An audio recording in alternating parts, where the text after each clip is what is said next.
Hello, welcome to Broken Mind and Growing Confidence, the podcast with funding from the National Lottery and the government. I'm Claire from Positive Life Workshops. I am a guide and a healer. I help people who have struggled with anxiety and depression, who want to start living that more positive life.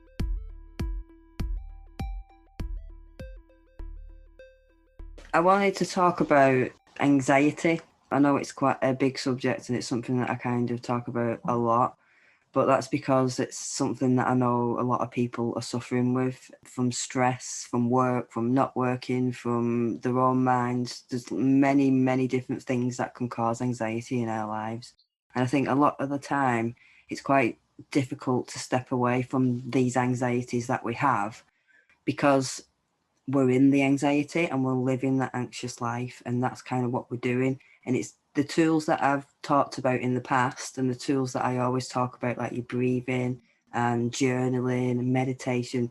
These are all tools that we can use, but we need to kind of use them before we start being in that anxious state of mind and before we start stepping into having a bad day full of stress and anxiety. We need to kind of step back, and as soon as that first thought or that first uncomfortable feeling comes from the anxiety, you have to fight it with something else. And it is literally a fight. And the more you fight that first thought, instead of going into that pure anxiety state, if we fought that first thought with something positive, if we're going to either do some breathing to distract ourselves or we're going to do some journaling, straight away, as soon as we kind of feel it coming on, instead of letting ourselves step into the anxiety and letting it grow and grow and grow and get worse and make us feel physically ill and make us not want to do anything.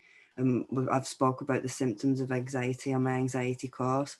Like, there's just so many different things that the anxiety can cause. Once we step into it, it's so difficult to get out of it. Whereas if we kind of put something in place at that first initial feeling and we take control at that point, that is how we get past the anxiety, taking control before we get into that point of anxiety.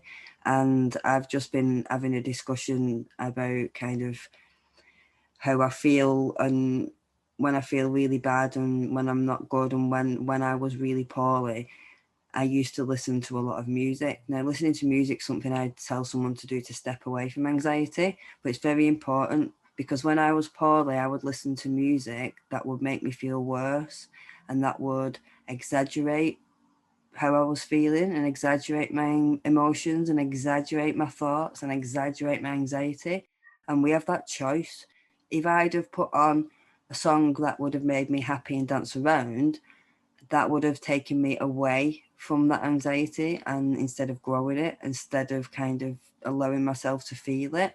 Now, if we're in that anxious life where we're living like that, it's so easy to kind of keep that cycle going and to keep in that frame of mind and to keep on that, because once you're in it, it just gets bigger and bigger. It's like the law of attraction. I speak about this quite a lot. If we're thinking about something nice and happy, we're not going to feel anxious. You just don't. So if you're thinking about something that is really brings you a really nice feeling of happiness, you're not going to feel anxiety while you're feeling that happiness right there and then. And you've got that choice right at the beginning before you kind of step into the anxious feeling. Stop it right there.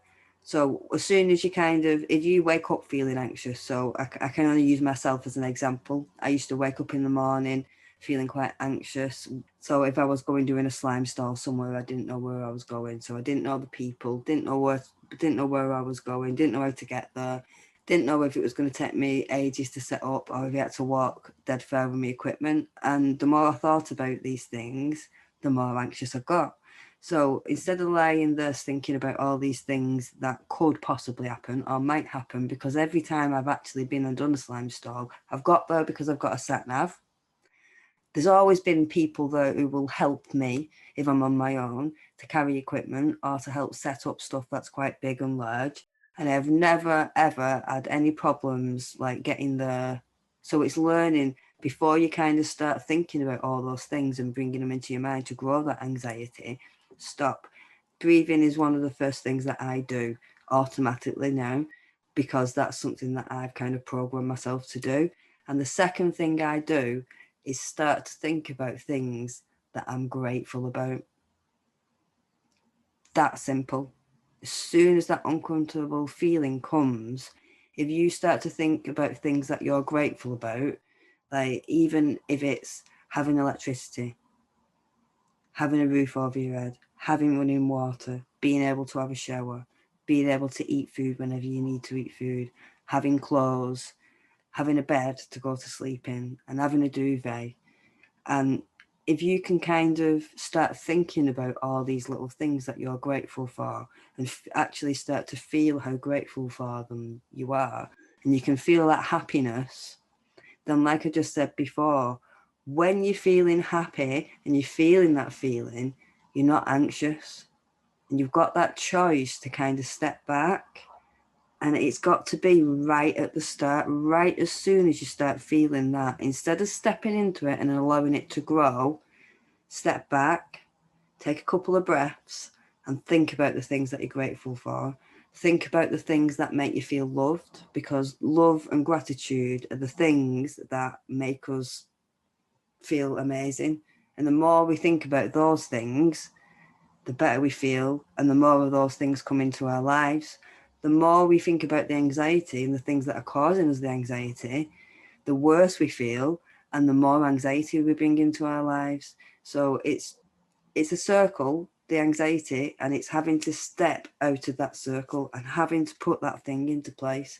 And the gratitude is the best tool that I have ever tried and used. Literally just thinking about things that you're grateful for.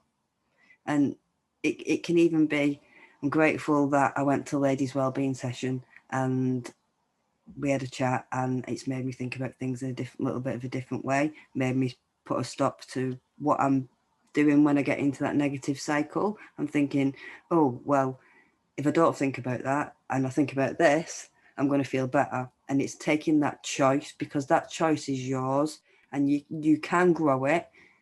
But as soon as you kind of start to grow it, there's no coming back out of it. That's when we have to kind of get help.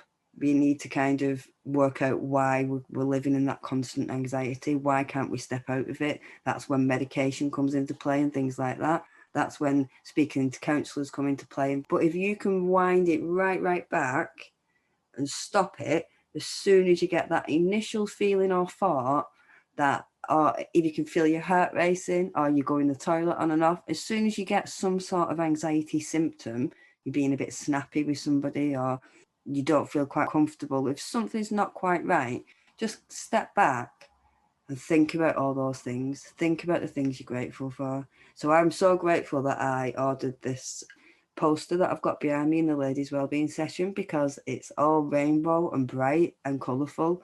And without that there, it'd just be a cream beige wall behind me. And it's just thinking about that makes me really happy, thinking about it, because it's all bright and colourful. And it's allowing ourselves to think about these things that make us feel happy, and allowing ourselves, knowing that it's not selfish to feel happy. Even if someone else is not in a good place, we can still feel happy. So, for example, if Kev's feeling anxious and stressed out, I can join him in his anxiety and his stress, and that will more than likely cause an argument, and it will cause more anxiety and more stress. Or I can step back and I can think, right, why is he getting all anxious and stressed out? Okay, this is happening. That's going to cause him anxiety and stress. So step back from that instead of stepping into that emotion and allowing yourself to become sad and upset by what other people are doing around you. Because if you step back and think about what's causing them to be like that, so if someone's being snappy and like really irritable with you, it's instead of letting that upset you, because it does upset people and it does upset. I'm one of them people who was always upset by people like just snapping at me and things like that. But now I don't. Now I step back and I'm like, right, well, okay, got stressed out going to the supermarket and there was loads of people there and doesn't like wearing a mask, feels anxious, and there's reasons behind it. We've got to go shopping in a few days. So a few days he might get anxious again and snap it. And it's just allowing people to kind of have their own emotions, but without getting drawn into that emotion, because when we get drawn in, that just grows it and causes our own anxiety as well. So there's a couple of things we spoke about there. So the gratitude, and that's it. It kind of goes back to the gratitude. If you can kind of think, if that person's annoying you and upset you and made you sad, you've stepped into it. But if you can step out and think why, and then start to think what you're grateful for about that person instead of getting upset about what they're saying, it stops it in its tracks and allows you to kind of stay in your own space and protect yourself from stepping into that anxiety and stress. And it's the same with everything else. The gratitude outweighs the anxiety, but you've got to get it in before the anxiety takes over. It's very important. So I think in the ladies' wellbeing group, I'm going to start trying to encourage people to do a gratitude list, even if it's just 2 or 3 things a day, and just build it up from that. Because the more we look at it and the more we think about it, the more happiness we bring into our lives, because that's the feeling that outweighs the anxiety and the stress. And the happiness and the feeling love and the gratitude makes a huge difference. It does, really, really does.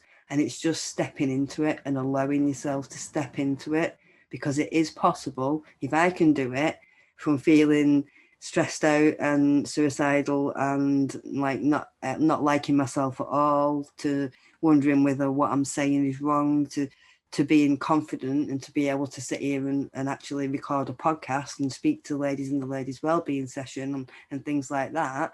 It's knowing that you can do it, but you have to take that choice and you have to stop it before it gets into the cycle. And it's taking that step each day, each time it starts, each time. So the first day it might take you 100 times of trying to think about things you're grateful for to step away from the anxiety. And then the day after, you might not do it half as much. The day after, it will be less. The day after, it will be less. Because the more gratitude you think and feel, the less the anxiety will be, because gratitude is much bigger. And the more you're grateful for, the more gratitude will come in. So it is like a cycle with the anxiety. The anxiety grows and builds, and so does gratitude. The more you think about it and the more you bring it into your life, the more things you will get that you are grateful for. And that's something I have definitely experienced over this last year. So a lot of people have had a really hard, difficult year, and it's just finding those things. It really is finding those things you're grateful for, because it just brings more and more into your life. It's so important.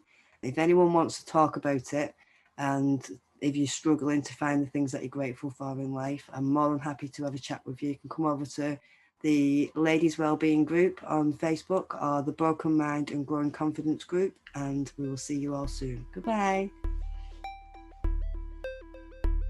Thanks for listening to Broken Mind and Growing Confidence. Find us on Facebook at Positive Life Workshops. Come and join our Facebook group, Broken Mind and Growing Confidence, or the Ladies Wellbeing group. Our anxiety course will be live soon. If you're looking to improve your confidence, if you're interested in any healing, card readings, having problems with anxiety or your own confidence, feel free to give me a message. Thanks for listening. We'll be here again next Thursday. Goodbye.